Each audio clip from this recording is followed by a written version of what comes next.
What if there was an answer to the Israel-Palestine conflict? A resolution that could end decades of strife and bloodshed? Is it a dream too far-fetched, or a reality within our grasp? This is a question that has puzzled diplomats, politicians, and scholars for generations. Our journey begins in the early 20th century, with the establishment of the State of Israel in 1948, a move that led to the displacement of hundreds of thousands of Palestinians and the start of a conflict that has endured for more than 7 decades. Throughout the decades, there have been countless attempts to resolve the conflict, from the Camp David Accords in 1978 to the Oslo Accords in the 90s, to the more recent Abraham Accords. But peace remains elusive. In recent years, the situation has escalated. In October 2023, Israel declared war on Hamas following a series of attacks. Hundreds of thousands of troops were mobilized and a severe humanitarian crisis ensued. By March 2024, the death toll had reached over 31,000 Palestinians and more than 1,200 Israelis and foreign nationals, including at least 35 US citizens. Amidst the violence, there were desperate attempts to broker peace. In November 2023, a multi-day pause in fighting was facilitated by Qatar, Egypt, and the United States, during which hostages held by both sides were released. However, the situation remained volatile, with over 100 hostages still held in Gaza.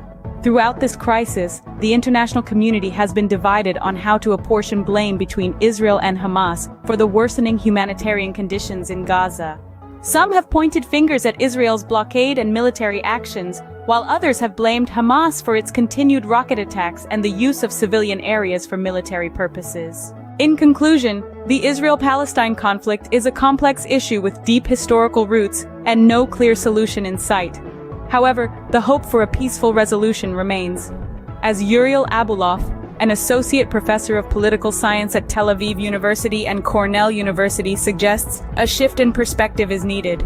He advocates for viewing the conflict as a battle against zealots on both sides, rather than a strictly Israeli-Palestinian issue. Perhaps it is this kind of innovative thinking that will ultimately lead to a peaceful resolution and an end to this. Imagine this: a world where the long-standing conflict between Israel and Palestine has subsided and peace has taken root. That's not the reality we live in, though, is it?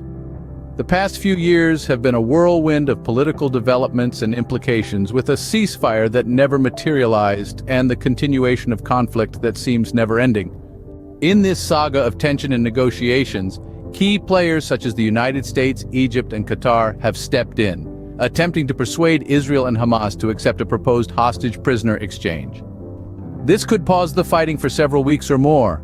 But alas, a temporary ceasefire deal did not come to fruition before the start of the Muslim holy month of Ramadan, leading to speculation about a possible spike in regional tensions.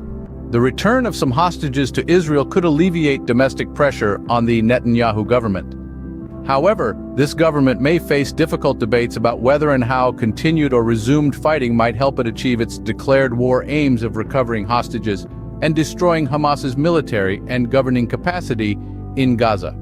Prime Minister Netanyahu stated that Israel has destroyed 3/4 of Hamas's fighting terrorism battalions, and that additional warfare would not take more than 2 months. On the other side of the spectrum, Arab states are under popular pressure to oppose Israeli actions in Gaza, even though many Arab leaders might welcome an end to Hamas rule there. Together with other members of the Organization of Islamic Cooperation, Arab countries have called for an end to Israeli aggression against the Gaza Strip, more humanitarian aid, and a freeze on international arms exports to Israel. International organizations have also made their voices heard. The UN Security Council adopted resolutions calling for urgent and extended humanitarian pauses, and the immediate and unconditional release of all hostages held by Hamas and other groups. They urged all parties to refrain from depriving civilians in Gaza of basic services and humanitarian assistance indispensable to their survival.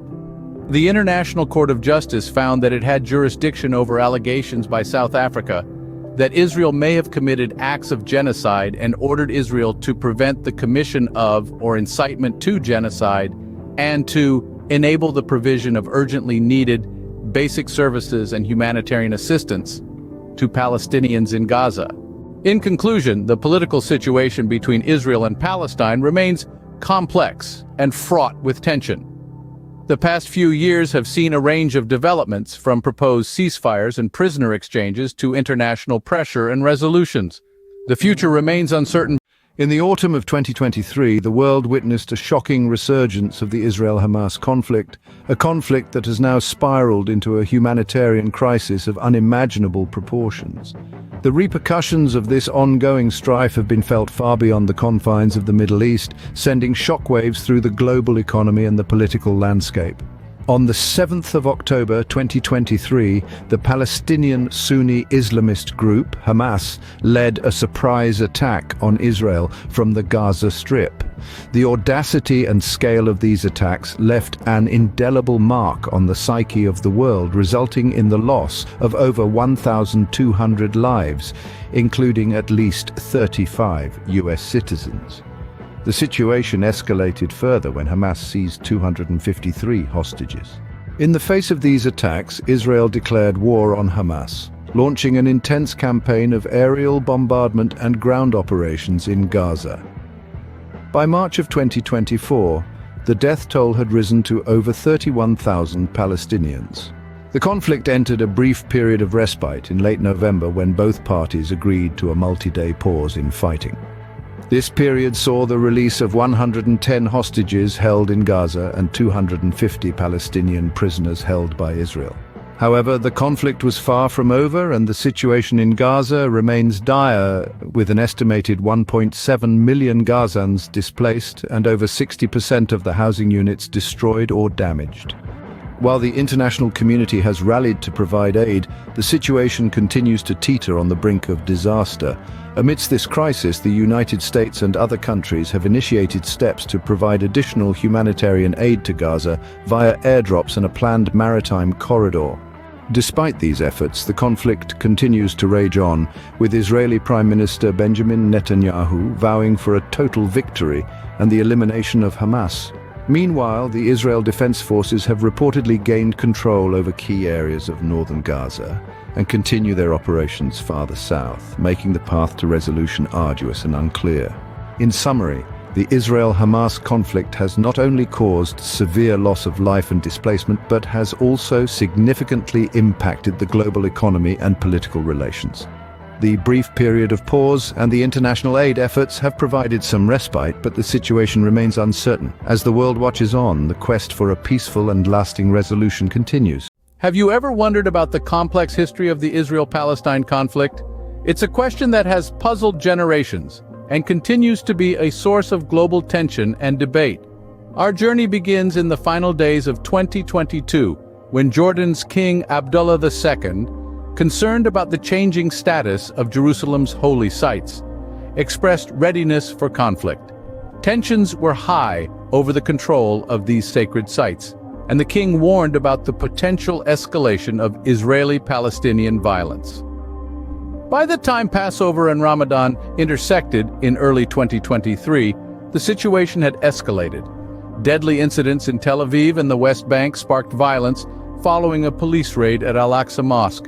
This led to an exchange of rockets, marking a new high in the conflict.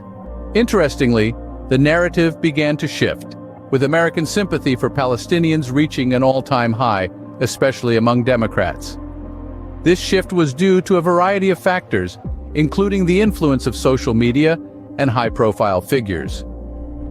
Yet, despite this changing sentiment, the situation on the ground for Palestinians remained dire. In the midst of this turmoil, the United States, Egypt, and Qatar sought to negotiate a potential ceasefire and hostage prisoner exchange deal between Israel and Hamas.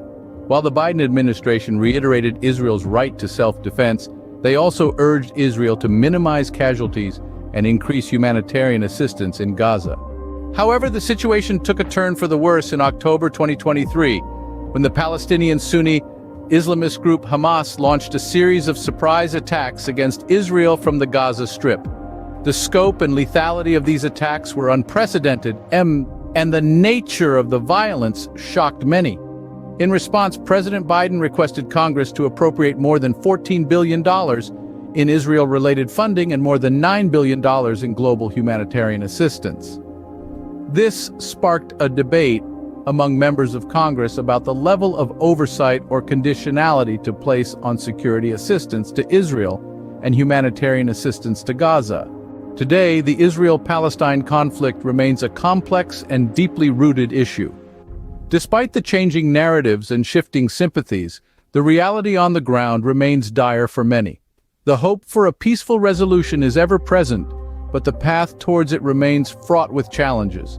In summary, the Israel-Palestine conflict has seen dramatic shifts in recent years, with escalating violence, changing narratives, and international attempts at mediation. The situation continues to be complex, with no easy solutions in sight. As we move forward, it's essential to keep an eye on unfolding